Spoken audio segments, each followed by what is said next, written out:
Time now for the best interview in baseball, presented by Corona. We welcome in second baseman for the Rays, Brandon Lowe. Brandon, welcome to IT. Thanks for joining us.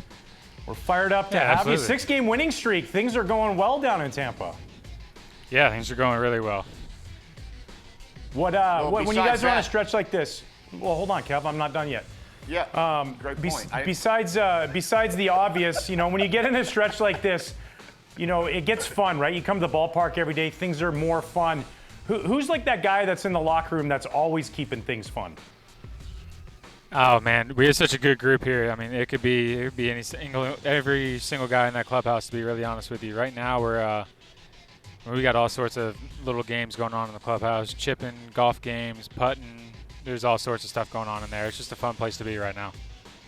How's Kevin Cash look with his shirt off? He stays in his office most of the time. We don't get to see that. Oh, so he's not sharing with the boys? See, like if I was a skipper, dude, I'm sharing with the boys, dude. I'm in the skits. I don't know if it's just because he has the big chair now and the big plate above the name and the big office. Is that why he's not sharing with the boys hanging out? Probably. That sounds about right. So you grew up a Yankee fan. That's something I didn't know about you. I didn't know that because I really thought you and I were close. I thought you and I were just best friends, and then you grew up a Yankee fan. Talk to me about that a little bit. You didn't have to bring that out to the public. That's great now.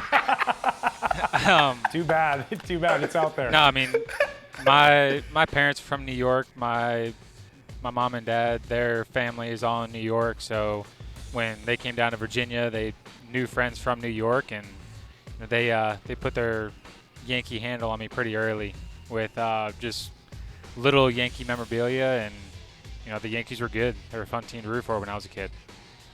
No doubt about it. So, who was your guy? And then have you seen the comeback here from 2004? There was a Red Sox championship. It was the first one in 86 years. Wasn't a big deal, Brian. I don't want to bring that up. It wasn't that big deal. There's somebody that's familiar on there.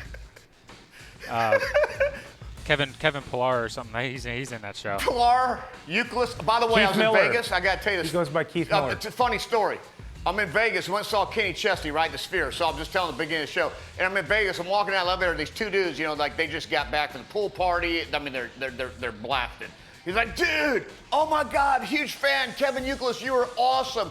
I thought he was messing with me. It's like he dropped the Euclid. I'm like, oh yeah, that's good right there. And he goes, he really thought I was Kevin Euclid. And I'm like, no. His buddy's like, dude, that's Millar. Dude, you're acting like an idiot. He's like, really? So I went with that one. I went with Uke, a little bit bigger chin. He was a better hitter than I was, but I got that one in Vegas, so it was pretty funny actually. That is hilarious. Ryan? Hey, Brandon, I'm curious.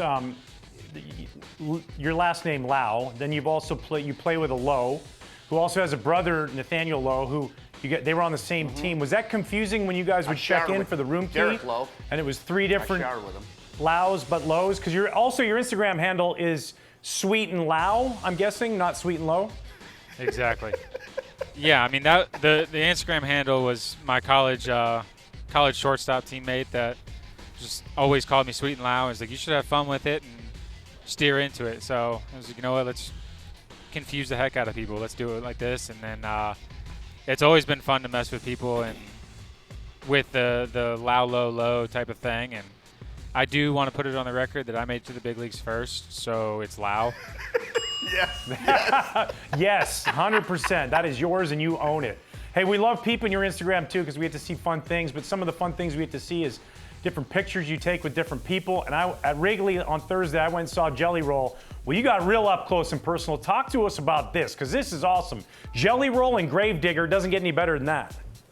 Yeah, I mean, it was incredible. My son is obsessed with monster trucks right now. He could name you every single truck in his collection. He'd lay them out for you and tell you each one's name. So Monster Jam came to Nashville, and we had to make sure that we got there. And, thankfully we know somebody that's pretty close with people in Monster Jam that put in a good word for us, and we got to go down and see the trucks. And that's all I was expecting, was to go up and see some of the monster trucks up front.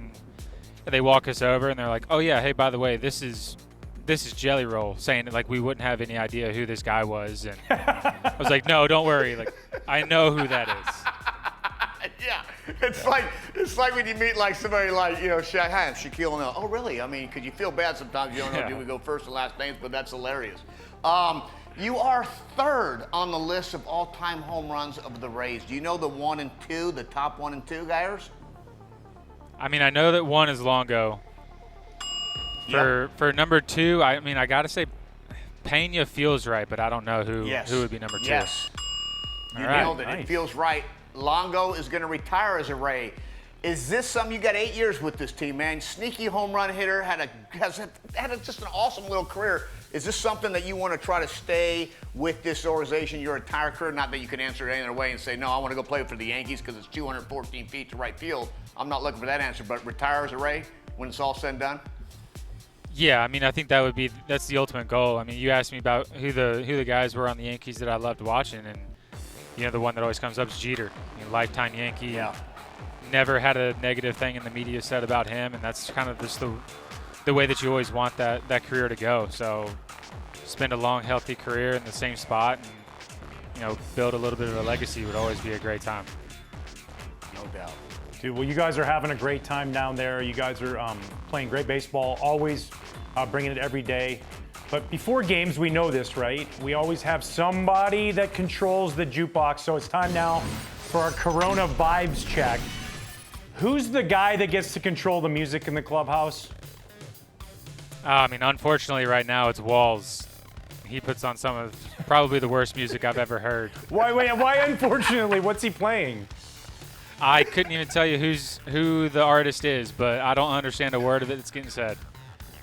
See, he's one of those guys. He's one of those guys who says, yeah, like, hey, have you heard this? And you have no idea who the artist is. He's that guy. Yeah, I always tell him every day. I'm like, hey, man, you sing me a verse and I'll let you play this song. And I think that's probably why he knows so much of it right now. Well, good. Well, you keep it up, and you'll be rocking that jukebox in no time. Brandon, we appreciate you joining us here on Off the Mound or at Intentional Talk and having a good time. I appreciate you. Thanks for having me.